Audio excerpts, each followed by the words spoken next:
And I'm here with Pat Rose, an old friend who is the uh, director of Save the Manatee Club. And Pat, I'd like to welcome you and also to have you tell us a little bit about, how did you get started with manatees? How did that come about for you? Well, thank you, Roger, for asking. I really have to go back to my childhood. I was first exposed to them in grade school and read about them in Weekly Reader as a grade schooler and thought how strange that is that there's this underwater cow. I thought that's different, but that's cool because from the time I can remember, I loved water. I loved being in the water, under the water, getting muddy, getting spankings, getting in trouble. So water was the key. So anything that lived in the water, I was already interested in it. But then a cow that lived underwater, now that was really cool. So as I progressed through, as I said, played in the water, got in trouble for it, still did it anyway. Then when I had the opportunity to start skin diving and scuba diving, that gave me this clear vision of being underwater. Whether it was in a farm pond that was muddy, I still wanted to be there, or it progressed to the point to come to Florida. And so that's really how I got exposed to manatees. Was I had a brother. I'm one of 11 children. I'm 10th out of 11. So my oldest brother was already in Florida from the 50s. And so I started coming here really late in high school. First actually saw the first manatees in the late 60s as in that sense, and just sort of a touch in it. Knew I wanted to keep coming back, so as I got into college and went to college, I kept coming spring break, every spring break to Florida, spent time, built underwater camera housings for the cameras that I had, kind of cobbled things together, made things happen.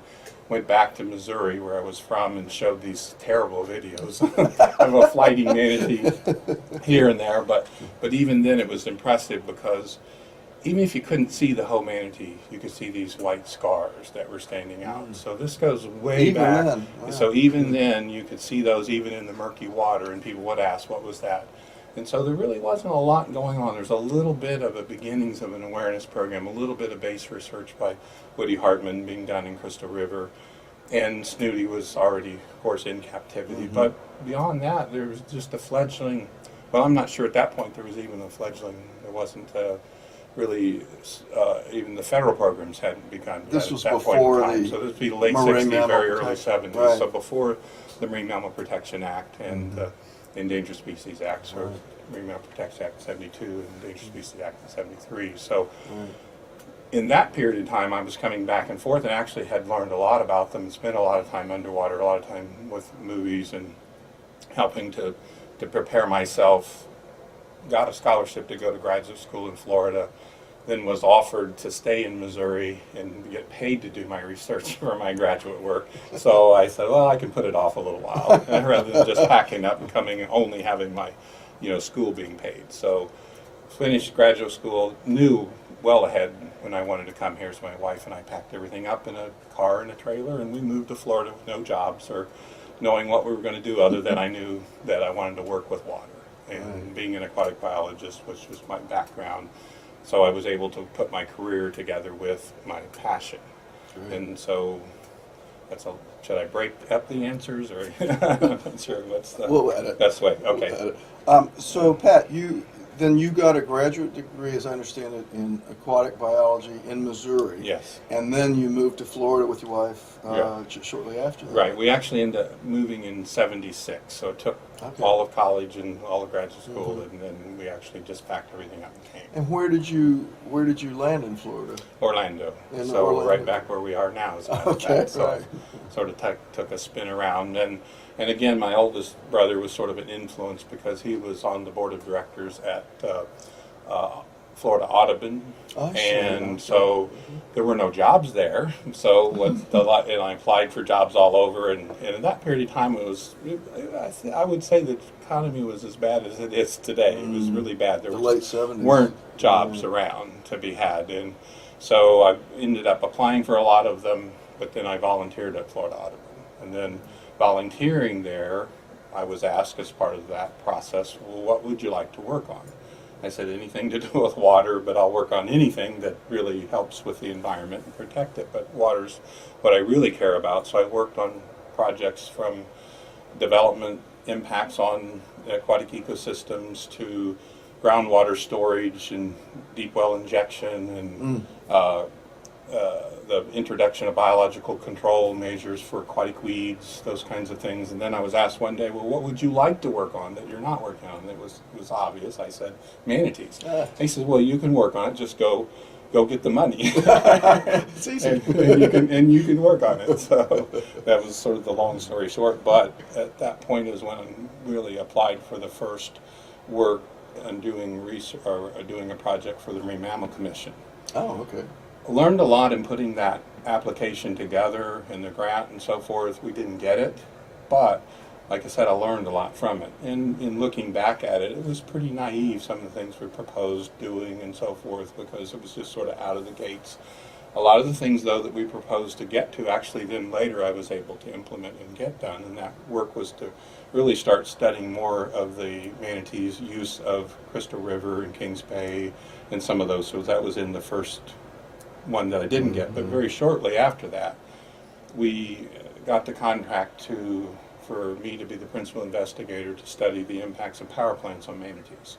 So I, in that process, studied a number of power plants in Florida, many of which manatees used, some of which they didn't because we did it as a control as well. And so the first year we flew and studied and counted no manatees where we knew there wouldn't be any, but you did it anyway because you needed to basically provide that baseline that they weren't there. And many of the others, of course, we did document, gave us opportunity to do a lot of document things that just weren't known and to try to begin to understand what those relationships were in negotiating the contract. It was really important that we owned everything as Florida Audubon, so that even though it was done as a contract, we wouldn't have done the job if we didn't own all the data, all the information. All we owed Florida Power and Light was a report. They were the funding source. They were the funding source, but we wouldn't take it unless we could be completely Sure. free to say this is terrible, you shouldn't be doing it, or it's great, or whatever. We left that latitude with us. Now you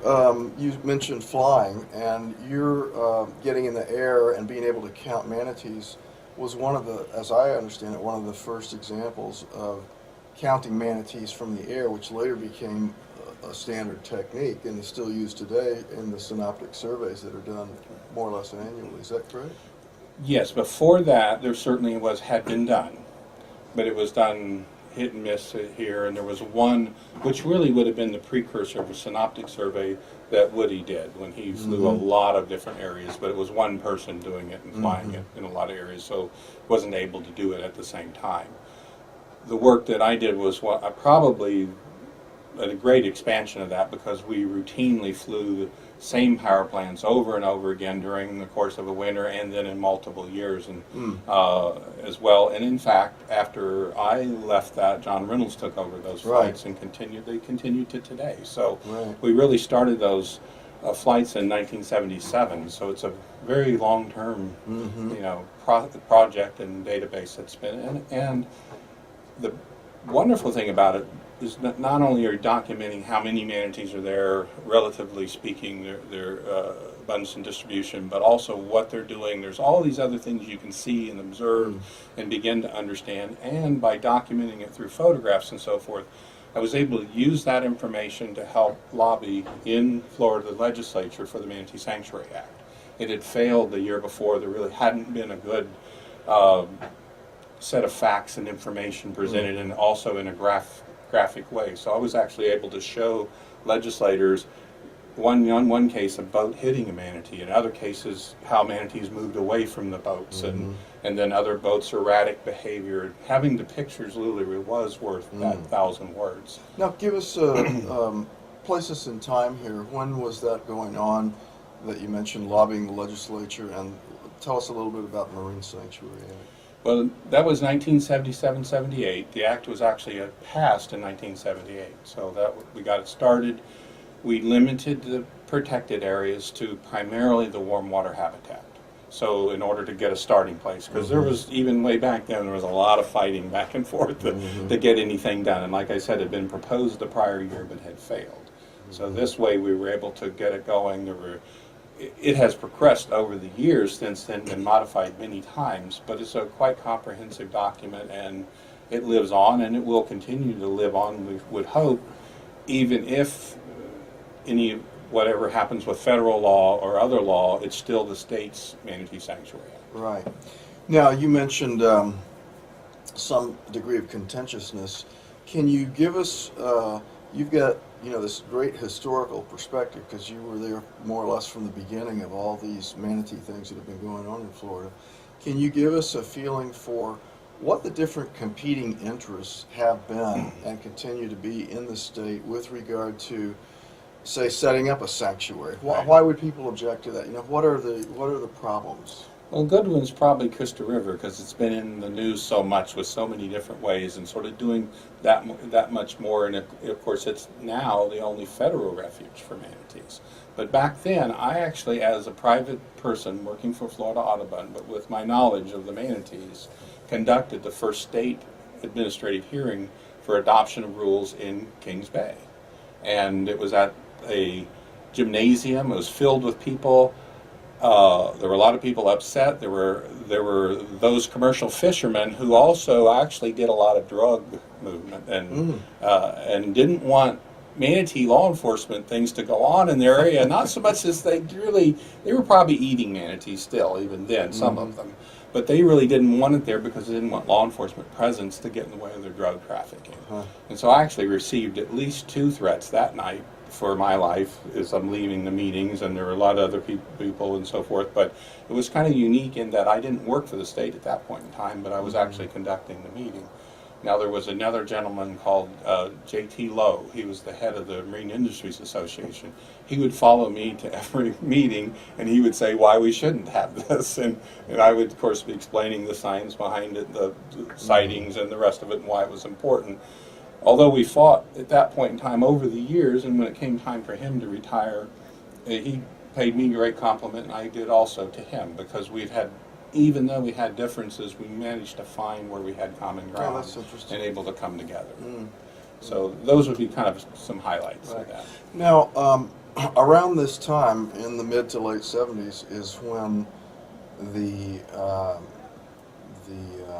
intent of the Marine Mammal Protection Act and the Endangered Species Act came to fruition in the form of the development of federal level interest in the state of Florida and the manatees here in the form of the Sirenia Project becoming. Can you talk about, and the state also was beginning to get involved. Can you talk about, the other things that were going on, other organizations at that time? Well, there was the beginning of the awareness programs in the sense that there were posters being put up, asked for people to report sightings. So that was sort of the beginning of the programs to get the public involved. See, there hadn't been systematic surveys. There had been a few. So getting this was the first time these anecdotal sightings were very important in the beginning. So that's one way. That was coordinated by the Sirenia Project with some help of and I can't remember the particular nonprofit group at the time. I'm not sure they're still in existence, but there was an organization helping with that at the time. I can see the posters in my mind. They did a great job. And they were getting these sighting cards and so forth came in. I remember working with Duke Campbell and Blair Irvine, and actually, too, we went out. I think I may have been saying this to someone at our meeting recently, was even with them when they were trying the spaghetti tags and literally harpooning manatees. We were glad when that sort of wasn't very successful and was able to move on to more, humane ways, if you will, to keep track of them. But again, so little was known, so it was really beginning to learn about manatees in a way that it's probably one of the best studied species, and particularly as an endangered marine mammal, it probably is. Right. Now, this was also after 1973, or 1972, with Marine Mammal Commission being formed and so forth. They, together with the Fish and Wildlife Service, became a great tandem team, and especially under the leadership of John Twiss with the Marine Mammal Commission. And I was saying earlier, the application I applied for but was denied was from a grant from the Marine Mammal Commission. But later, we worked together on so many things and so many different opportunities, and they basically were the ones that were the watchdogs. And so they really made sure that especially the management side of the Fish and Wildlife Service did its job, because it really wasn't doing a very good job. And so, and as that sort of stumbled along, the research side doing well at the Serenia project, breaking new ground every day, doing a fantastic job, the management side wasn't keeping up. And so one of the ways after they investigated this was, that's brings it back to me in a sense, that by that time I had learned so much more about manatees and had really become an expert already in what was going on. They gave a grant to the Fish and Wildlife Service to hire me to be the first federal manatee recovery activities coordinator. So I then I wasn't in charge of it, but I was responsible for basically detailing it all out, helping people coordinate, communicate, and keeping things on a track to move the issues forward, help troubleshoot, and run interference, whatever it took. That was really, I think, was a big step forward in helping it, and it really added a level of accountability for the service. Well, it worked well enough that by the end of that 3-year time period that I served there, the Fish and Wildlife Service actually gave a grant to the Department of Natural Resources to hire me as the first manatee coordinator for the state of Florida. So at that point in time, there was really only law enforcement activity going on. There were no biologists, there were no scientists, there weren't other people doing that at the state level. So I actually began that program in 1983. And so we started basically from me being the only person with a grant now from the Fish and Wildlife Service. So it was like, pass it on. You've heard, that sort of process, and it worked. So we built those programs both from a research and a management and an awareness side standpoint. Back up just a little bit, during that coordinator time, that's also when Jimmy Buffett went to the governor, and well, actually the governor went backstage at one of Jimmy's concerts with his daughters to introduce them to Jimmy. And Jimmy asked the governor, what's going on with manatees? What can we do to get more done? And so as that moved forward, I was also asked, because of the position that I had been working with manatees, to be the scientific advisor to the Save the Manatee Committee, which is how it started.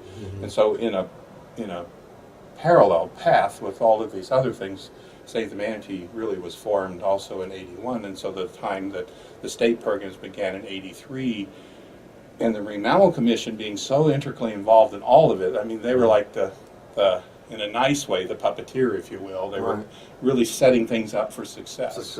And so they got Save the Manatee Committee established as a quasi-governmental organization, and the appointments, and housed it at DNR, and DNR was the agency responsible for coordinating everything that happened, and actually assigning folks to that. And that carried on for quite a while, and really until 1992 is when it officially became its own independent nonprofit organization. Prior to that, had served umbrellaed under the nonprofit status at Florida Audubon. Let's say there's a young person out there that has had an experience swimming with manatees in Florida, or the aquatic environment, scuba diving, spearfishing, whatever it might be, and they want to integrate that passion into their work life like you've done. What sort of suggestions do you have for a person like that today? Well, if you have the opportunity to volunteer, that can be a really great way to get involved. And it can help you work with people who are already doing this. So that's one. If you don't, obviously connecting with an environmental organization, talking with other folks who are doing work in the field, and really picking their brain and understand what your passion is, and then look for that avenue of it, because there are so many different things that go into helping a species like the manatee to be recovered and its habitat being protected going forward. So if you like being wet, then you can concentrate on that side of it. But if there's just as important, there's somebody there that understands the law, that really can get involved from a legal standpoint in making sure those protections are there, or from an outreach, an advocacy side of it. I would invite everyone to join our organization too, because then we'll plug you into all sides of it, and we can help you find, whether it's within our organization or any other partner that's working in it, we can help direct you to that. And so that's another way to do it. So it's really unlimited, but I think if it was manatees or aquatic ecosystems, we're a great organization to see where you might want to function, and we can help lead you there. If it's outside of that, of course, follow that passion and be persistent. But if you're science oriented, then of course make sure you get right there and get to work, get enrolled in college, and pay your dues that way, because you will be ultimately limited if at some point in your career, if you're wanting to work on that side of it, if you haven't gotten that academic foundation. Right. If you're a hands-on person, you really want to get out there and do it a different way, then there may be a slightly different approach.